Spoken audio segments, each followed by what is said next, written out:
Hello everyone, welcome to my YouTube channel physics वाले RJ sir. तो guys हम जो हमारी क्लास 11th में फर्स्ट यूनिट है फिज़िक्स की उसको कर रहे थे और उसका हमारे पास लास्ट टॉपिक बचा था जो है एरर्स इन मेजरमेंट। यानी कि हमारे पास हमने पूरी यूनिट को कवर कर लिया था, बस हमारा एरर वाला जो टॉपिक है वो बचता है। आज की वीडियो में हम इस यूनिट को फिनिश कर देंगे। तो अगर आपने अभी तक मेरा channel like share and subscribe नहीं किया है तो गाइज़ मेरे चैनल को लाइक शेयर एंड सब्सक्राइब ज़रूर करें ताकि आपको कंटिन्यू अपडेट्स मिलते रहें।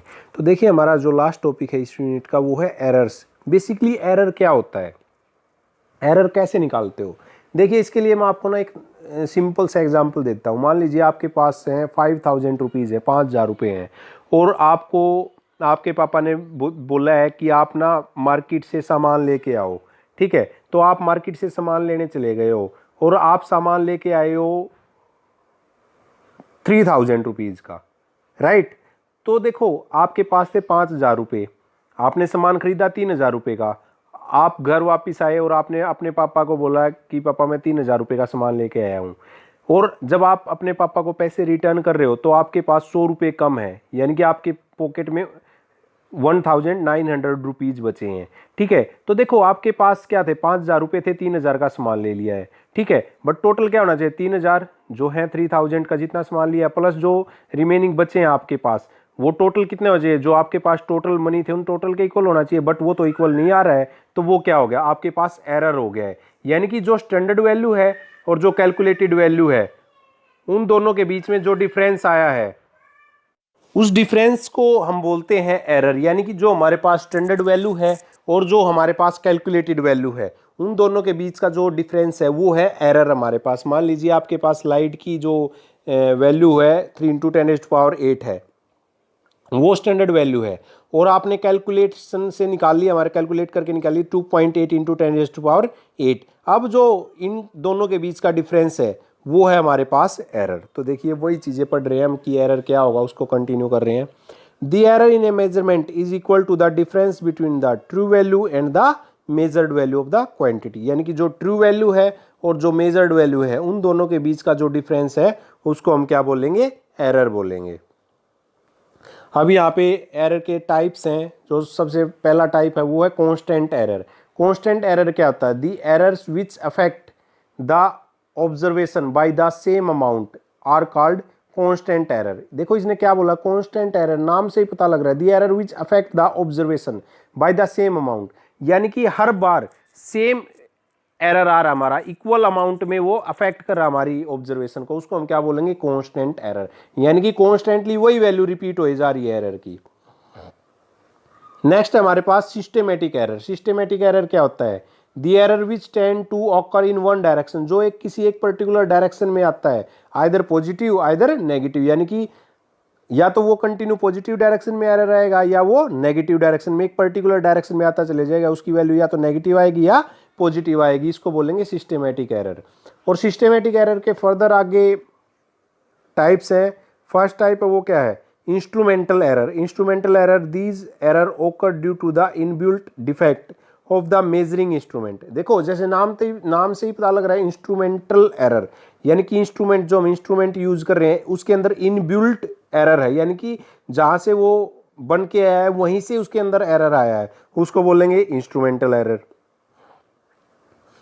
नेक्स्ट है इम्परफेक्शन इन एक्सपेरिमेंटल टेक्निक। नाम से ही पता लग रहा है, यानी कि जो हम एक्सपेरिमेंटल टेक्निक यूज कर रहे हैं वो हमारी परफेक्ट नहीं है, उसके कारण जो एरर आ रहा है। These error are due to the limitation of the experimental arrangement, यानी कि जो अभी एक्सपेरिमेंट कर रहे हैं या तो उसके जो कनेक्शन है, वो जो वायर्स हैं वो अच्छे से प्रॉपर वे में जो कनेक्ट है वैसे कनेक्ट नहीं है, इस तरीके से कुछ हो सकता है।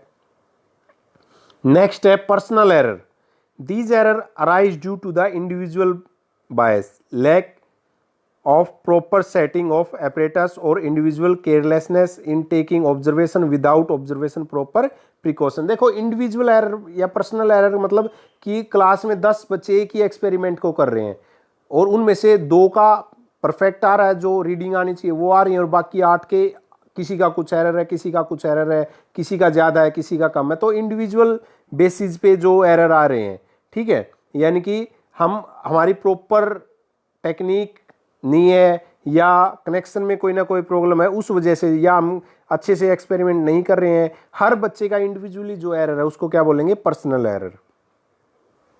Error due to external cause, external cause के कारण जो एरर है, these error arise due to change in external condition like pressure, temperature and wind वगैरह, जो भी मतलब एक्सटर्नल इन्वायरमेंट के कारण जो इफेक्ट पड़ता है एक्सपेरिमेंट के ऊपर, वो होगा हमारे पास एक्सटर्नल कोज एरर का। नेक्स्ट है रैंडम एरर। रैंडम नाम से ही पता लग रहा है एकदम से कुछ भी हो जाना, ठीक है। The error which occur irregularly and at random in magnitude and direction are called random error. यानी कि आप एक्सपेरिमेंट कर रहे हो, सही चल रहा है, एकदम से कोई भी एरर आ जाना, उसको बोलेंगे रैंडम एरर। नेक्स्ट है हमारा लीस्ट काउंट एरर। ये तो नाम से ही पता लग रहा है, लीस्ट काउंट। लीस्ट काउंट मतलब कोई भी एपरेटस कम से कम कितनी वैल्यू मेजर कर सकता है। मान लीजिए आप वॉच है आपके घर में, और जैसे उसमें बहुत सारे नंबर लिखे होते हैं 12 से 1 से लेके 12 तक, और उनके बीच में छोटे छोटे डॉट्स लगे होते हैं, 5 डॉट होते हैं। अगर 12 से 1 के बीच की बात करें तो 5 डॉट होते हैं, तो वो एक डॉट रिप्रेजेंट करता है 1 सेकेंड को। आई बात समझ में? तो जो घड़ी है आपके पास, जो दीवार घड़ी है, वो मिनिमम कितना टाइम आपको देख सकते हो, उसमें 1 सेकेंड को मेजर कर सकते हो, तो उसका लीस्ट काउंट कितना है, 1 सेकेंड है। इस तरीके से होगा। यानी कि आप देखो प्रॉपर मेथड है इसका निकालने का। यानी कि 12 1 रीडिंग है अपॉन 12 से 1 के बीच में टोटल नंबर ऑफ रीडिंग कितनी है, 1/5, जो आएगा वो 0.2 के राउंड उसका लिस्ट काउंट आ जाएगा। आई बात समझ में? तो 1 सेकेंड 0.2 के इक्वल है, राइट, यानी कि 1/5 के इक्वल है, वो उसका लिस्ट काउंट है। The error is due to limitation imposed by the least count of the measuring instrument। यानी कि लिस्ट काउंट की वजह से जो एरर आएगा।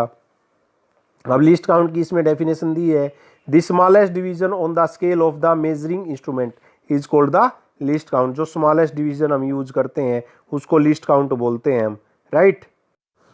अब नेक्स्ट है हमारा ग्रोस एरर। ग्रोस एरर क्या होता है?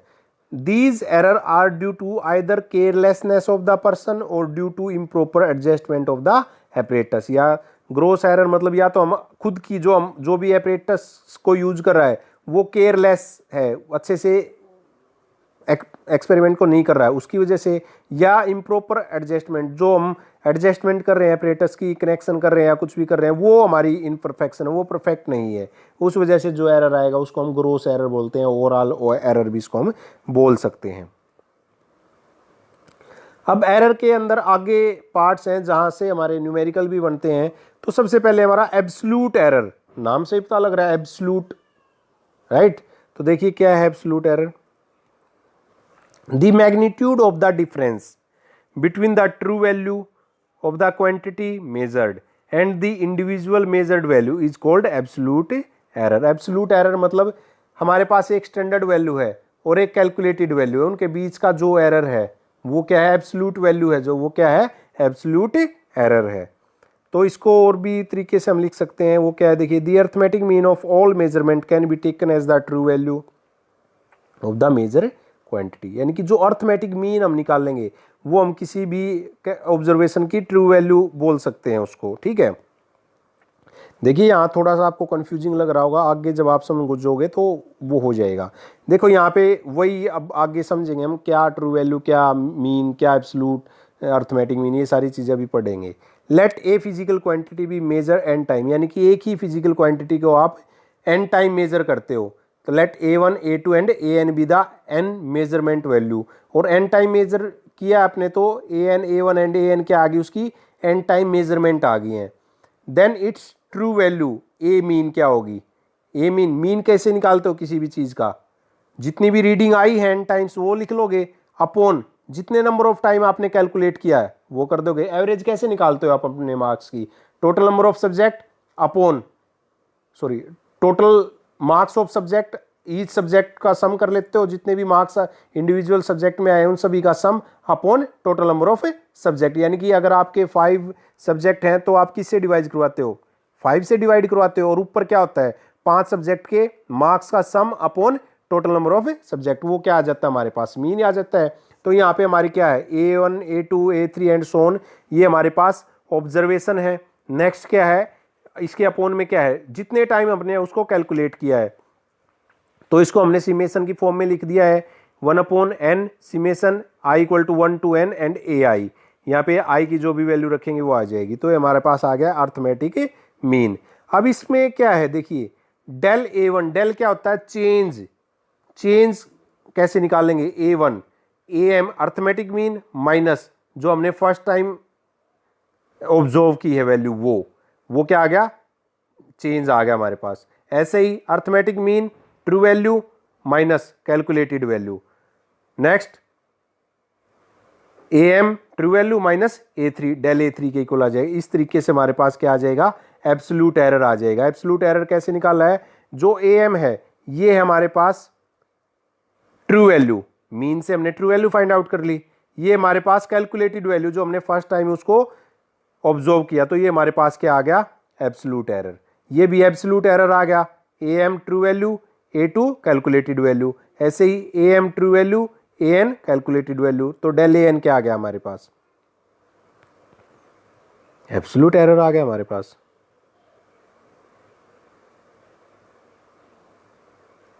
नेक्स्ट हमारा mean absolute error. Mean absolute error क्या बोलता है, अब देखो हमने एब्सोल्यूट निकाल लिया, एब्सोल्यूट एरर निकाल लिया। कैसे निकाला एब्सोल्यूट एरर, पहले हमने जितनी भी कैलकुलेशन करी उन सभी का मीन निकाल लिया, वो हमारे पास आ गई ट्रू वैल्यू। और ट्रू वैल्यू से जो हमने हर बार रीडिंग करी है वो सब्ट्रैक्ट कर दी, तो वहां से हमारा एब्सोल्यूट एरर आ गया। अब नाम से पता लग रहा है मीन एब्सोल्यूट एरर, उस एब्सोल्यूट एरर का हम क्या कर लेंगे, मीन कर लेंगे। अब हमारे पास एब्सोल्यूट एरर कितना आया है, del a1 del a2 del a3 and del an तक। तो इसका मीन करेंगे तो अब मीन किसका होगा, डेल a बार, एब्सोल्यूट का मीन है ना, तो डेल a बार या del am, del a1 plus del a2 so on del an upon n। तो ये क्या हो जाएगा, 1/n summation i = 1 to n del ai। तो ये हो जाएगा हमारे पास absolute mean error. The final result of the measure of a physical quantity can be express as, इसको हम कैसे लिख सकते हैं, a = a bar plus del a। तो ये हमारे पास हो सकता है a bar plus del a less than a plus, यानी कि देखो इसको a लेस देन और equal to a bar plus del a bar and greater than a bar minus del a। इसको हम ऐसे भी लिख सकते हैं, प्लस माइनस 1 करके लिख सकते हैं इसको, यानी कि एक वैल्यू बड़ी है एक वैल्यू छोटी है, आगे जब न्यूमेरिकल तब आपको ये समझ आ जाएगा। नेक्स्ट है रिलेटिव एरर। क्या होगा रिलेटिव एरर, आप कैसे निकालोगे, देखिए the ratio of the mean absolute error to the true value of the measure quantity, यानी कि जो एब्सोल्यूट एरर आया है, मीन एब्सोल्यूट एरर आया वो अपॉन मेजर्ड वैल्यू जो ट्रू वैल्यू है, उन दोनों का जो रेशो होगा वो क्या होगा, रिलेटिव एरर हो जाएगा। डेल ए से रिप्रेजेंट करेंगे, ये जो हमारे पास ये हो जाएगा हमारे पास रिलेटिव एरर। अब नेक्स्ट है हमारे पास परसेंटेज एरर। परसेंटेज एरर क्या होता है, रिलेटिव एरर के साथ क्या कर देंगे, 100 से मल्टीप्लाई कर देंगे। The relative error express in percent is called percentage error, del a bar upon a into 100। तो देखिए ये एक न्यूमेरिकल है यहाँ पे हमारा, वो देखते हैं क्या बोलता है। In successive measurement the reading of period of oscillation of a simple pendulum were found to be 2.63, 2.56 and so on, ऐसे अलग अलग रीडिंग लिए किसी भी एक्सपेरिमेंट में। तो सबसे पहले निकालना है mean value of period of oscillation, mean value, उसके बाद absolute error in each measurement, उसके बाद मीन एब्सोल्यूट एरर, उसके बाद रिलेटिव एरर, उसके बाद परसेंटेज एरर, उसके बाद express the result in proper form में लिखना है। तो सबसे पहले मीन पीरियड ऑफ ऑसिलेशन निकालना, मीन टाइम पीरियड निकालना है। तो टी क्या है, टाइम पीरियड अपॉन बार कर दिया, इसके ऊपर बार लगा दिया, तो वो क्या होगा, मीन टाइम। तो टोटल नंबर ऑफ जो हमने कैलकुलेशन की है उनकी वैल्यू क्या आई है, 2.63, 2.56, 2.42, 2.71 प्लस 2.80 अपॉन कितने टाइम्स हमने रीडिंग लिया, 5 टाइम्स। तो इन सभी का सम करके 5 से डिवाइड कर देंगे तो हमारे पास क्या आ जाएगा, मीन पीरियड ऑफ ऑसिलेशन आ जाएगा। ये आया है 13.12 अपॉन 5। इसको कैलकुलेट करेंगे तो 2.624 सेकेंड, और अब इसको राउंड ऑफ में लिखेंगे तो ये हो जाएगा 2.62 सेकेंड।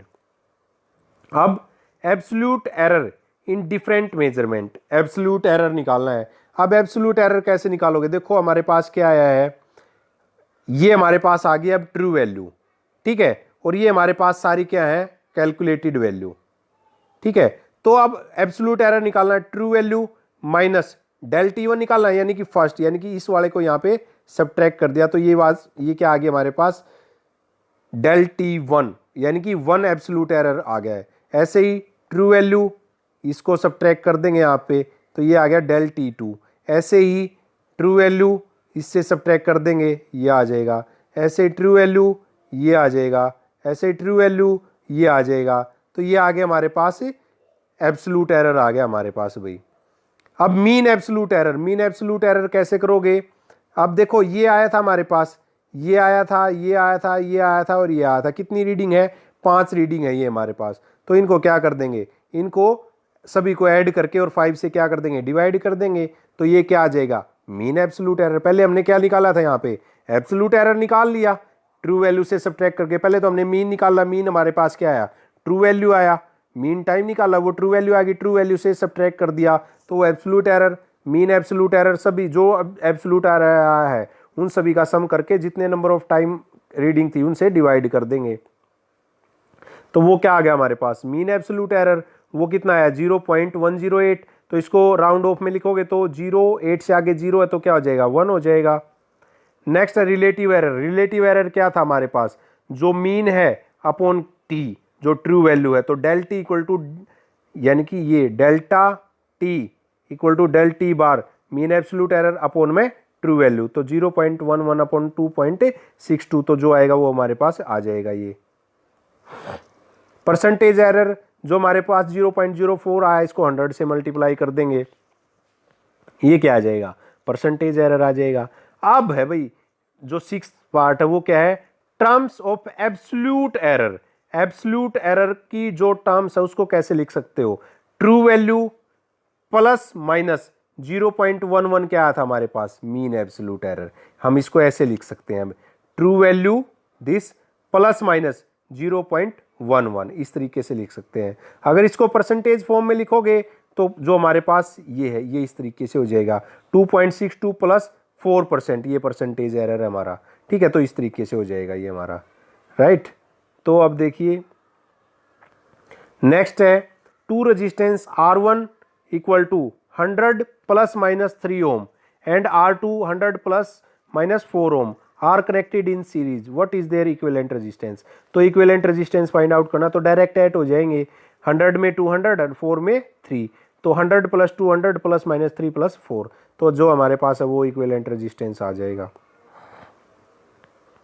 नेक्स्ट है the resistance R equal to V upon I where V equal to 100 plus minus 5 volt and I equal to 10 plus minus 0.2 ampere. Find the percentage error in resistance. Resistance की percentage error निकाल लो।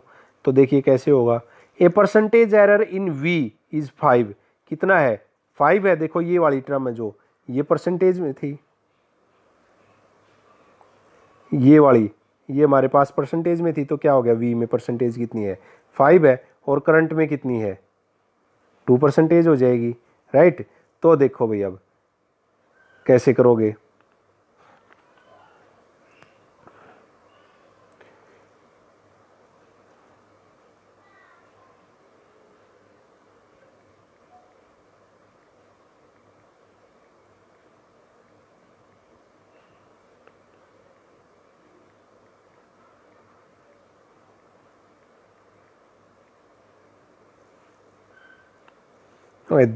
Sorry ये back हो गया था तो sorry इसके लिए।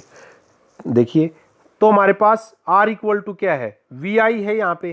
तो यहाँ पे क्या करेंगे हम, R की वैल्यू पुट कर देंगे del R upon R into 100 equal to del V upon V into 100 plus del I upon I into 100। अब इसको हमने डायरेक्ट कर दिया। अब इसमें ये लॉजिक नहीं लगेगा कि V अपॉन I था, नहीं, जो अपॉन में होगा वो डायरेक्ट ऐड हो जाएगा यहाँ पे। तो del R upon R into 100 equal to del V upon V, जो पोटेंशियल है उसका परसेंटेज कितना है 5% और करंट का परसेंटेज कितना है 2%, तो डायरेक्ट हमारे पास रेजिस्टेंस कितना आ जाएगा 7% आ जाएगा।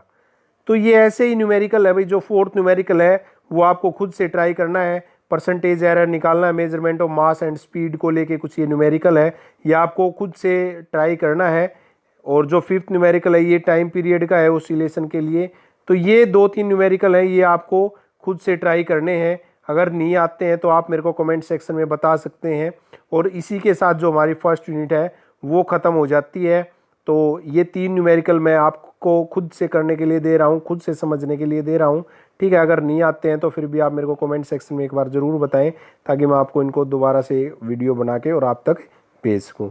तो गाइज़, अगर अभी तक आपने मेरा चैनल सब्सक्राइब नहीं किया है तो प्लीज़ आप मेरे चैनल को लाइक, शेयर एंड सब्सक्राइब ज़रूर करें, ताकि आप तक कंटिन्यू वीडियो पहुंचती रहे। और इसी के साथ, इस वीडियो के साथ हमारी जो फर्स्ट यूनिट है 11th क्लास की, वो कंप्लीट हो चुकी है। अगर कोई क्वेरी है तो आप मेरे को कमेंट सेक्शन में बता सकते हैं। Thank you guys.